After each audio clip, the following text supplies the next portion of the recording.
मैं आरिंदर मिश्रा आपको आज साइकोलॉजी की क्लास पढ़ाएंगे। उसमें जो सीडीपी है, सीडीपी की पर्पज़ से आपके लिए पढ़ाएंगे हम। ठीक है, तो हम सबसे पहले आपके लिए बता देना चाहते हैं हम क्या क्या पढ़ाएंगे। हम आपको सबसे पहले जो है मेन टॉपिक व्यवहारवाद, ठीक है, व्यवहारवादी उपागम के अंतर्गत जो बात करें तो व्यवहारवादी उपागम के अंतर्गत कि किसको मेन चीज़ है कि इनमें व्यवहारवादी उपागम को दिया किसने, व्यवहारवाद किसने दिया, सबसे पहले ये बात जानते हैं। सबसे पहले बात करें तो व्यवहारवाद की, तो व्यवहारवाद जो है जेबी बार्सन ने दिया था। कब दिया था? ठीक है, 1912 में। ये आप नोट कर सकते हैं पॉइंट, जेबी बार्सन।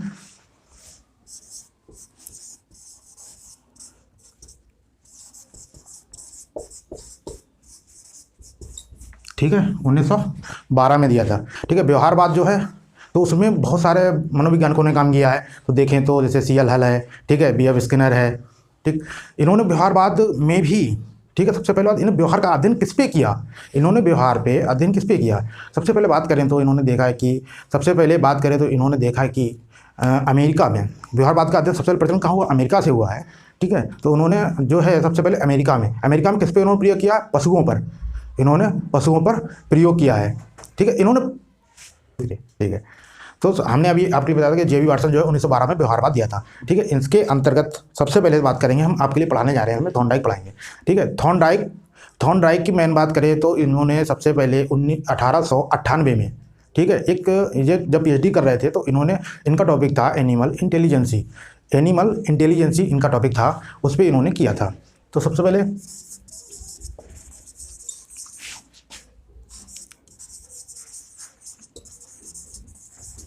इंटेलिजेंसी कब किया था इन्होंने, 1898 में। ठीक, इन्होंने इसमें एक बहुत ही महत्वपूर्ण अपने उसकी बात की थी, अधिगम की जो थ्योरी दी थी उन्होंने, इसी में इसकी चर्चा की गई थी। ठीक, अब हम आपके लिए तो इनकी जो हमारी थ्योरी ली गई, लर्निंग की थ्योरी है, ठीक है, वो ली गई है, इन्होंने दिया था एनिमल इंटेलिजेंसी। ठीक है, और उसी से एक इन्होंने बुक प्रकाशित की है। ठीक है, वो बुक प्रकाशित हुई है 1913 में। 1913 में जो बुक आई है, ठीक है, उसका नाम है एजुकेशन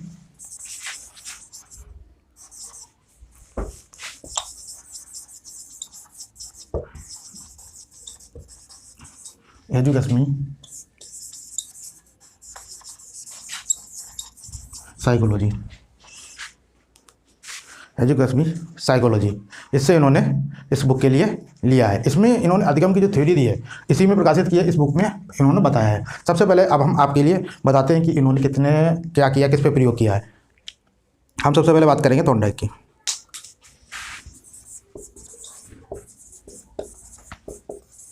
थॉर्नडाइक, ठीक है,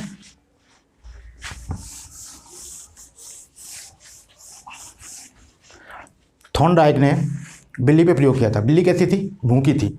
बिल्ली को भूखा रखा था इन्होंने काफ़ी दिनों तक, उसके लिए काफ़ी दिनों तक इन्होंने भूखा रखा। भूखा रखने के बाद मेन चीज़ इसमें देखना है कि बिल्ली, हम लोग जो है मेन गलती कहाँ पे करते हैं, मेन गलती करते हैं जब वहाँ पे जो टॉपिक दिया, मतलब जब पेपर में पूछा जाता है, वो पूछ लेते हैं कभी कभी कि बिल्ली के सामने उद्दीपक क्या था, या बिल्ली को कौन सा उद्दीपक रखा गया था। तो ध्यान रखना है, मछली का टुकड़ा रखा गया था। ठीक है, मछली का टुकड़ा। ठीक है, तो हम इनके पूरा नाम है एडवर्ड एल थॉर्नडाइक, ध्यान रखना, एडवर्ड एल थॉर्नडाइक। ठीक है, इन्होंने 3 मुख्य नियम दिए थे और 5 गौड़ नियम की बात की थी।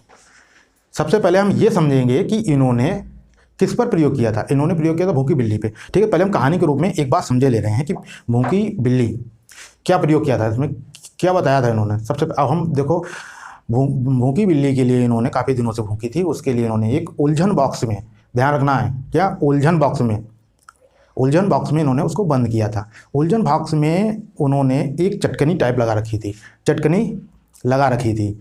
ठीक है, तो जब भूखी बिल्ली थी और उसके सामने इन्होंने उद्दीपक के रूप में मछली का टुकड़ा रख दिया था। उन्होंने क्या रखा था, मछली का टुकड़ा। अब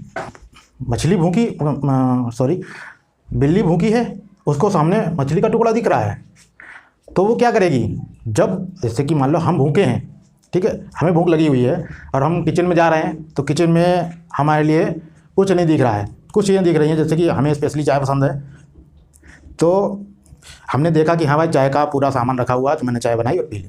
इसमें क्या किया मैंने इसमें भी प्रयास किया है, इसमें भी प्रयास किया है, यानी क्या किया है, प्रयास किया है। वैसे बिल्ली भी अब उस मछली के टुकड़े को पाने के लिए, उस मछली के टुकड़े को पाने के लिए क्या करेगी, प्रयास करेगी, बार बार इधर उधर पैरों को मारेगी, ठीक है, इधर उधर पैरों को मारेगी।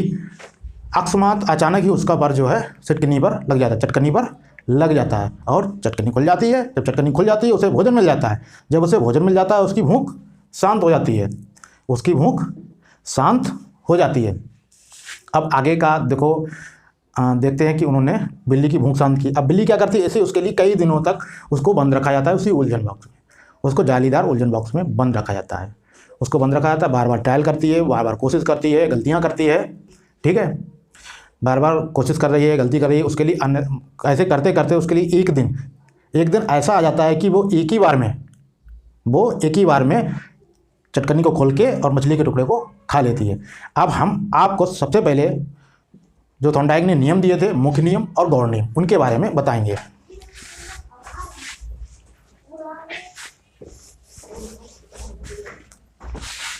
सबसे पहला इन्होंने जो सबसे पहला नियम दिया है वो तत्परता का नियम है।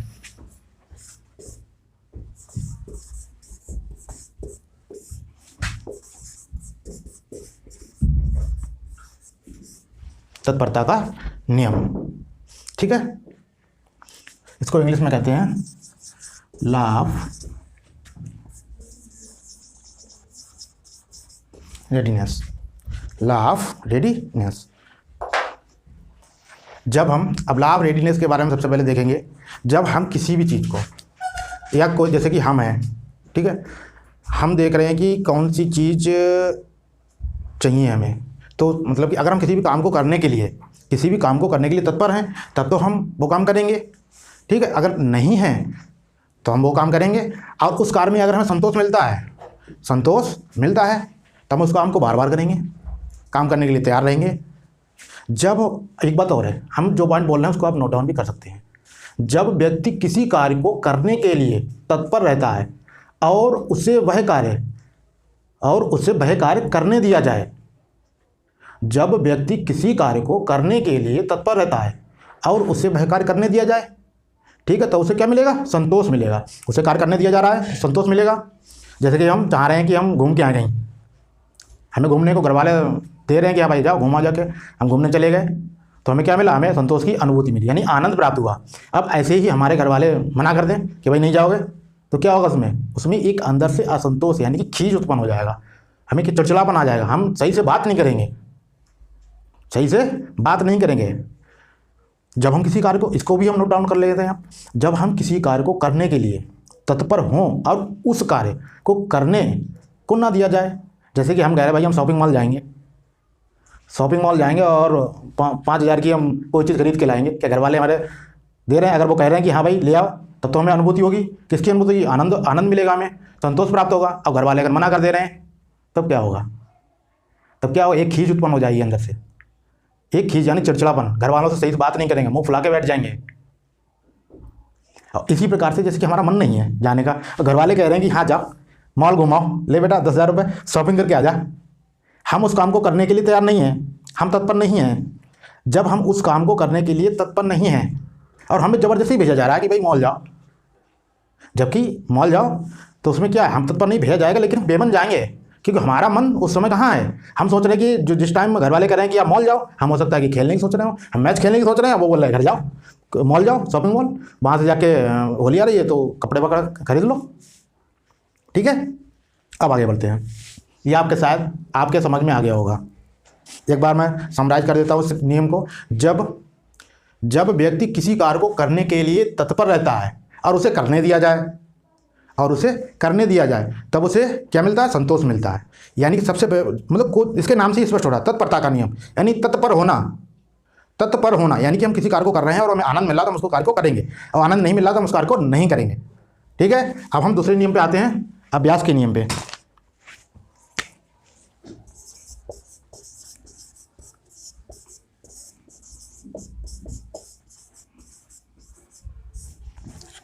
अभ्यास का नियम, इसके नाम से स्पष्ट हो रहा है, इसके नाम से स्पष्ट हो रहा है कि अभ्यास यानी कि एक्सरसाइज करना, एक्सरसाइज करना, अभ्यास, बार बार किसी काम को करना। इसका इंग्लिश में भी लिख लूँ,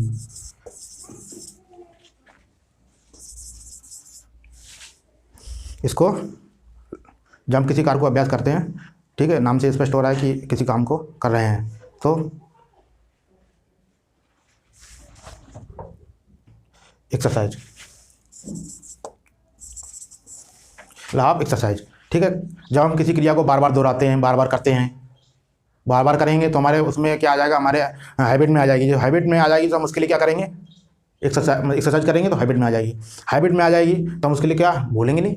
जैसे कंप्यूटर पे हम टाइपिंग करते हैं, हम कहीं भी जाते हैं सीखने के लिए जाते हैं, कंप्यूटर पे टाइपिंग करते हैं, जब तक हमारे अभ्यास में रहती है टाइपिंग, क्या टाइपिंग करते रहेंगे, अभ्यास में है तो टाइपिंग चल रही है, हमारी स्पीड आ रही है 40-45 की।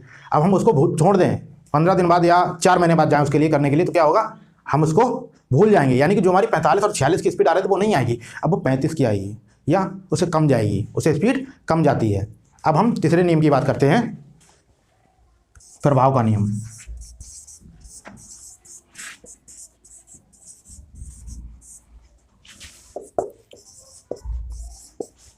प्रभाव का नियम, law of effect, law of effect,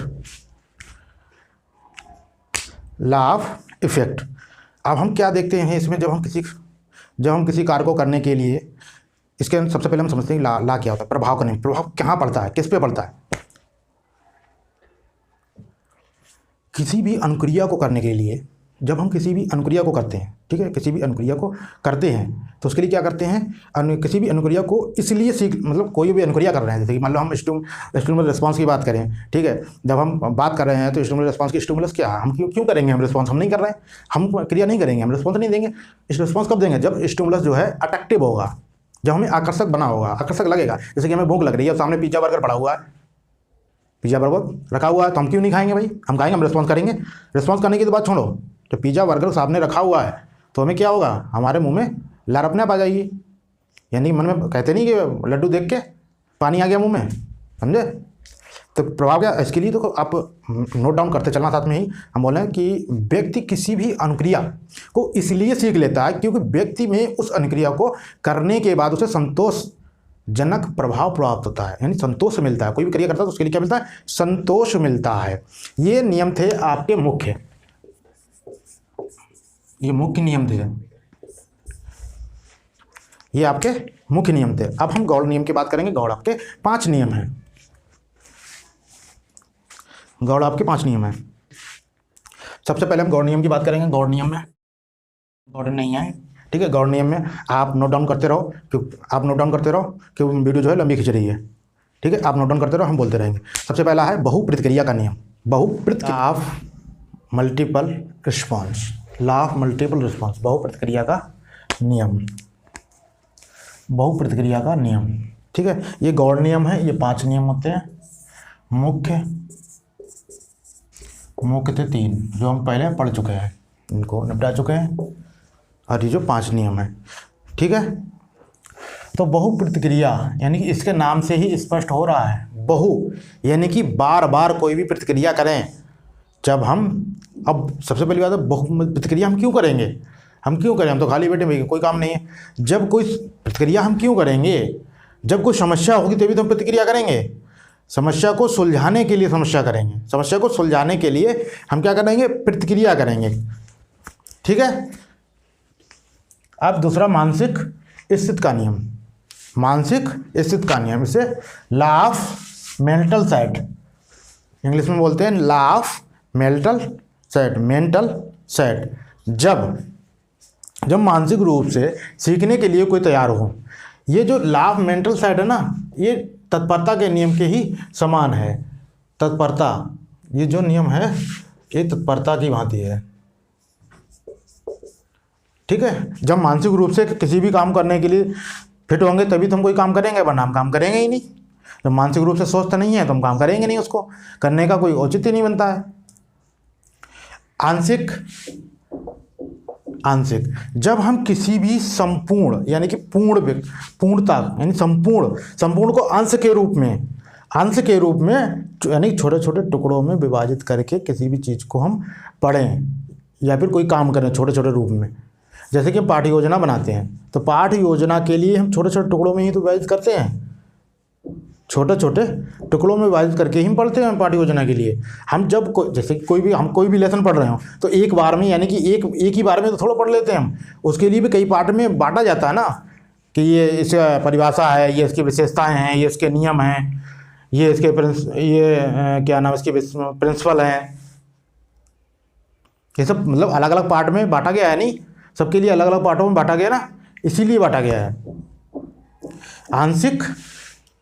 ताकि हम पे मेन चीज़ है ऐसा कि जब हम कोई भी काम करें, किसी भी काम को करने पर जब क्या होगा, भार ना पड़े। इसको क्यों बनाया है उन्होंने, कि भार ना पड़े, काम को करने पर भार ना पड़े। इसीलिए हम क्या करते हैं, अपने पार्ट को कोई भी काम करते हैं उसके लिए डिवाइड कर लेते हैं, कई पार्टों में डिवाइड कर लेते हैं, कई पार्टों में उसको डिवाइड कर लेते हैं। समानता का नियम हम क्या करते हैं, ये समानता, यानी कि जब हम कोई समस्या आती है मेरे सामने, जब कोई समस्या आती है सामने, तो हम क्या करते हैं, उसको हल करने के लिए हम जो पूर्व में की गई समस्या समाधान है, यानी कि पूर्व में जो काम हमने किए होते हैं उसको हम स्मरण करते हैं कि हमने ये समस्या किस प्रकार से हल की थी। समस्या यानी कि समानता यानी कि मिलती जुलती समस्या, लगभग मिलती जुलती, यानी सेम तो होती नहीं कोई समस्या, लगभग मिलती जुलती। जैसे कि हमने 7th के या 10th के बच्चे एग्जाम देते हैं ना, तो जैसे 7th के उसका एग्जाम दिए, वो पास हो गया, अब वो दे रहा है 8th का एग्जाम। जब वो 8th के एग्जाम दे रहा है तो वो क्या करता है, याद किया उसने, पाठ को लर्न किया, ठीक है। अब जब वो पेपर दे रहा है, पेपर देते समय वो ये सोचता है, यानी कि उसके सामने एक ऐसा क्वेश्चन आए तो कैसे हल करें, तो वो मेमोराइज करता है, यानी कि स्मरण करता है पूर्व की समस्याएं, यानी कैसे उसने हल किया था ऐसे क्वेश्चंस को। उसने अर्धवार्षिक जो एक वार्षिक परीक्षा है, यानी कि 8th क्लास में जो वार्षिक परीक्षा हो रही है उसको अर्धवार्षिक भी होती है, उसमें 8th क्लास में अर्धवार्षिक भी है। तो सोचता है पहले कि मैंने अर्धवार्षिक में कैसे किया था, फिर मैंने 7th के जो एग्ज़ाम दिए थे वार्षिक की, वो कैसे किए थे मैंने, उनको कैसे, उनकी समस्याएं कैसे, यानी स्मरण करता है इसी टाइप से, मतलब जो उसने क्रिया की होती है वही क्रिया आरंभ करता है। अब जब वो क्रियाएँ करता है, करने के बाद उसकी समस्या हल हो जाती है, उसे क्या मिल जाती है, सफलता मिल जाती है। जब उसे सफलता मिल जाती है तो क्या है, उसका क्या है, उसको क्या होगा, संतुष्टि मिलेगी, आनंद की अनुभूति होगी, ठीक है। अब सचर एसोसिएशन, ये नाम से ही स्पष्ट हो रहा है, एसोसिएशन शिफ्टिंग यानी कि परिवर्तन,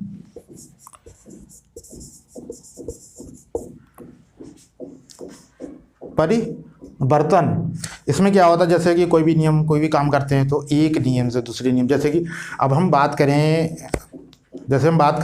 तो पावलोव है, पावलोव में कुत्ता होता है, ठीक है। पावलोव का किस पे प्रयोग करता है, कुत्ते पर प्रयोग करता है। स्किनर किस पे करता है, चूहे पे। पावलोव कुत्ते पे, थॉर्नडाइक बिल्ली पे, ठीक है। ये सब क्रियाएं हैं, ये सब देखते रहो, ये सब देखो, उनको मतलब ये मेन चीज़ इन्हें प्रयोग किस पे किए उनको ध्यान रखना है। अब जैसे कि हम इसको बात करें, इस वाले नियम को चलो हम उससे समझते हैं। पावलोव के कुत्ते वाले, जैसे कुत्ते को उसने क्या किया था, जैसे कि कुत्ता भूखा था काफ़ी, उसके सामने उद्दीपक रखा गया था तो वो खा लेता तो लार टपकती थी। अब उन्होंने क्या किया है कि कुत्ते के साथ उन्होंने खाना देने से पहले, भोजन देने से पहले उन्होंने घंटी भी बजाना प्रारंभ कर दिया। अब क्या कर रहा है, उसका एसोसिएशन शिफ्ट, यानी कि वो सोच रहा है, धीरे धीरे रिस्पॉन्स देना शुरू कर दिया उसने घंटी के प्रति। जब घंटी के प्रति वो रिस्पॉन्स दे रहा है, रिस्पॉन्स देना उसने प्रारंभ कर दिया। ये क्या हुआ, पहले वो किसके प्रति देता था, भोजन के। अब भोजन से पहले क्या दे रहे हैं वो, घंटी। भोजन से पहले क्या दिया उन्होंने, घंटी देना प्रारंभ कर दिया, नहीं घंटी देना नहीं मतलब बजाना प्रारंभ कर दिया। भोजन से ठीक पहले, देने से ठीक पहले घंटी बजाना प्रारंभ कर दिया। उनका क्या हुआ, यानी स्टिमुलस का परिवर्तन हो गया। पहले भोजन था, अब घंटी है। हाँ, वो एक मेंटल सेट कर लेता है, मेंटल रूप से, मानसिक रूप से सेट कर लेता है कि हाँ हमें अब घंटी बजी है, अब हमें भोजन मिलेगा, अब हमें भोजन मिलेगा। ठीक है, इसके कुछ अन्य नाम भी हैं। इसके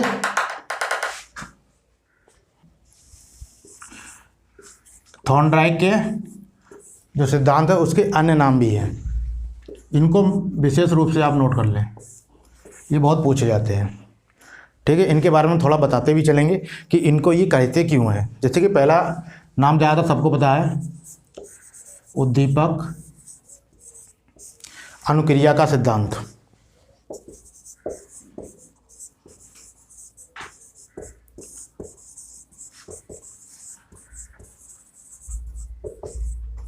उद्दीपक अनुक्रिया का सिद्धांत, चलो समझते भी चलते हैं। उद्दीपक यानी कि स्टिमुलस,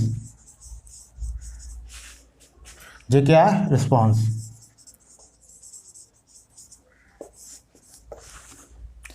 स्टिमुलस रिस्पॉन्स। अब हम समझेंगे जो भूखी बिल्ली थी उससे देखते, उसको रिलेट करो इससे कि वो क्या, उसे कहाँ पे ये लागू हो रहा है।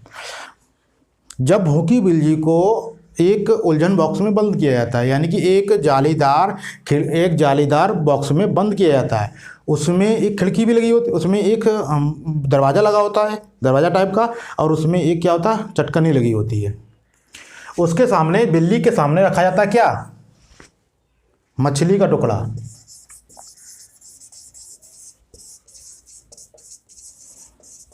मछली का, उसके सामने रखा जाता है मछली का टुकड़ा। ये क्या का काम करता है, ये उद्दीपक का काम करता है। किसके लिए, बिल्ली को। बिल्ली क्या करती है, रिस्पॉन्स। याद करने की जरूरत नहीं है, बस समझो उसके लिए खाली। उद्दीपक अनुक्रिया का सिद्धांत कैसे, उद्दीपक क्या है इसमें, उद्दीपक क्या है इसके, इनके थॉर्नडाइक के सिद्धांत में, मछली का टुकड़ा। मछली का टुकड़ा जो है उद्दीपक का काम कर रहा है। ठीक है, अब वो उद्दीपक किसके लिए है, बिल्ली के लिए। जब बिल्ली इसको देखती है, क्योंकि बिल्ली भूखी है, बिल्ली भूखी तो उसके लिए देख रही है। जब उसको देख रही है तो क्या करेगी, वो रिस्पॉन्स करेगी, रिस्पॉन्स करती है। इसीलिए इनका जो लर्निंग थ्योरी है उसका एक नाम है उद्दीपक अनुक्रिया का सिद्धांत। अब हम आपके लिए दूसरे नाम के बारे में भी थोड़ा समझाएंगे।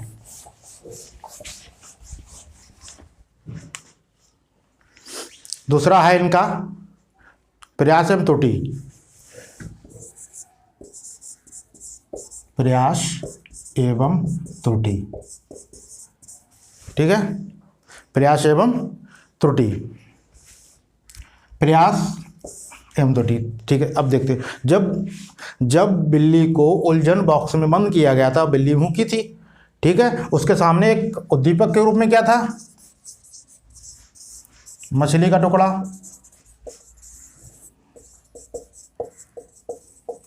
मछली का टुकड़ा था उद्दीपक के रूप में। इस चीज को प्राप्त करने के लिए वो क्या कर रही है, प्रयास। क्या कर रही है, प्रयास। इसको करने के लिए प्रयास कर रही है। जब प्रयास करेगी, उसे आता नहीं है ना, उससे कैसे निकलेगी बाहर, उससे वो बाहर कैसे निकलेगी। तो वो क्या करेगा, सबसे पहले जब प्रयास करेगी तो क्या होगा, त्रुटि होगी। उसमें क्या होगी, त्रुटि। बार बार करती है, बार बार प्रयास करती है, बार बार त्रुटि करती है, फिर कोशिश करती है, फिर त्रुटि हो जाती है उससे। लेकिन क्या होता है, एक बार उसको चटकटी पे पैर रख जाता है और वो खुल जाती है, वो खुल जाती है, दरवाज़ा खुल जाता है, दरवाज़ा खुलता है और ये मछली के टुकड़े को खा लेती है, उसकी भूख शांत हो जाती है। कुछ और नाम भी हैं। इसको एसआर बॉन्ड थ्योरी भी कहते हैं।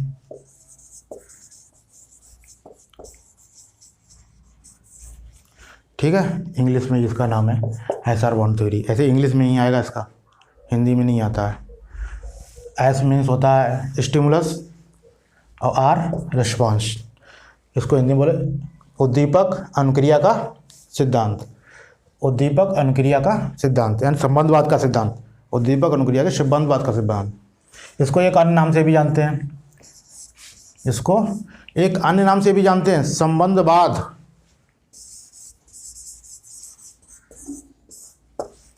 संबंधवाद, संबंध कैसे बना था? जब बिल्ली बार बार प्रयास कर रही थी और टूट रहा था, यानी कि त्रुटि हो रही थी उससे, बार बार जब प्रयास कर रही थी और उससे त्रुटि हो रही थी, धीरे धीरे उनके और जो बार बार क्रिया करने से उसके जो है बन गया था, एक मस्तिष्क में उसको बॉन्ड बन जाता है।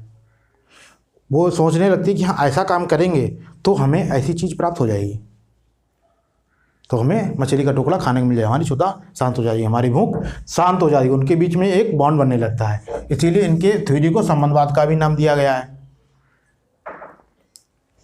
एक और नाम है संयोजनवाद।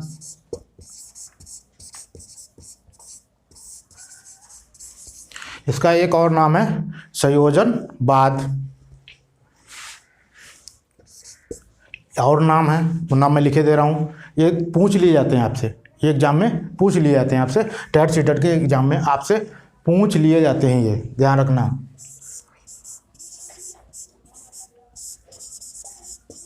अवयव, समान अवयव, समान अवयव के अंतरण का सिद्धांत।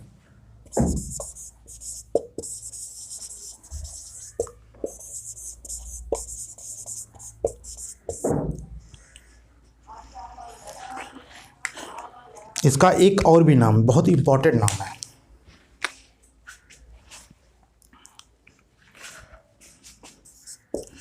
SR, ठीक है, नाम है ये SR, और आगे जोड़ दो, आगे लिखने से पहले हमको समझाते हैं। SR यानी जब स्टिमुलस और रिस्पॉन्स, यानी कि जब वो क्रिया करती है उसे खाना मिलता है, जब उसे खाना मिलता है उसे क्या मिलता है? रेनफोर्समेंट, पुनर्बलन, पुनर्बलन। तो इनका एक और नाम है इस सिद्धांत का, उद्दीपक अनुक्रिया पुनर्बलन का सिद्धांत, ठीक है, उद्दीपक अनुक्रिया के पुनर्बलन का सिद्धांत।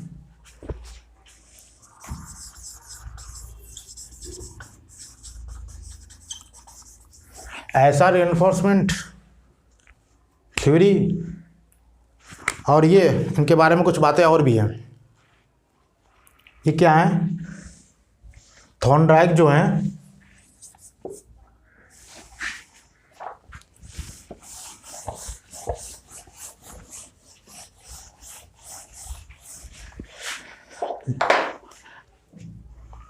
थॉर्नडाइक पहले मनोविज्ञान से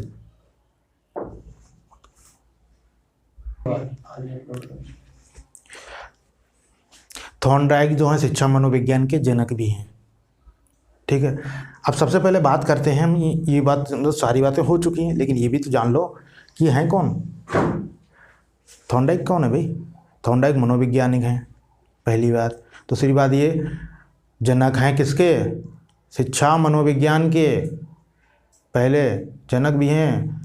और ये व्यवहारवाद, ये व्यवहारवादी हैं, यानी व्यवहारवाद यानी व्यवहारवादी। ये कौन है? ये व्यवहारवादी भी हैं। इनका पूरा नाम एडवर्ड ली थॉर्नडाइक है। ये बात भी नोट डाउन कर लेना, पूछ लेता है कभी कभी। इनका जो नाम है एडवर्ड ली थॉर्नडाइक है, ठीक है। आज के लिए बस इतना ही। हमारे चैनल को आप लाइक करें, शेयर करें और सब्सक्राइब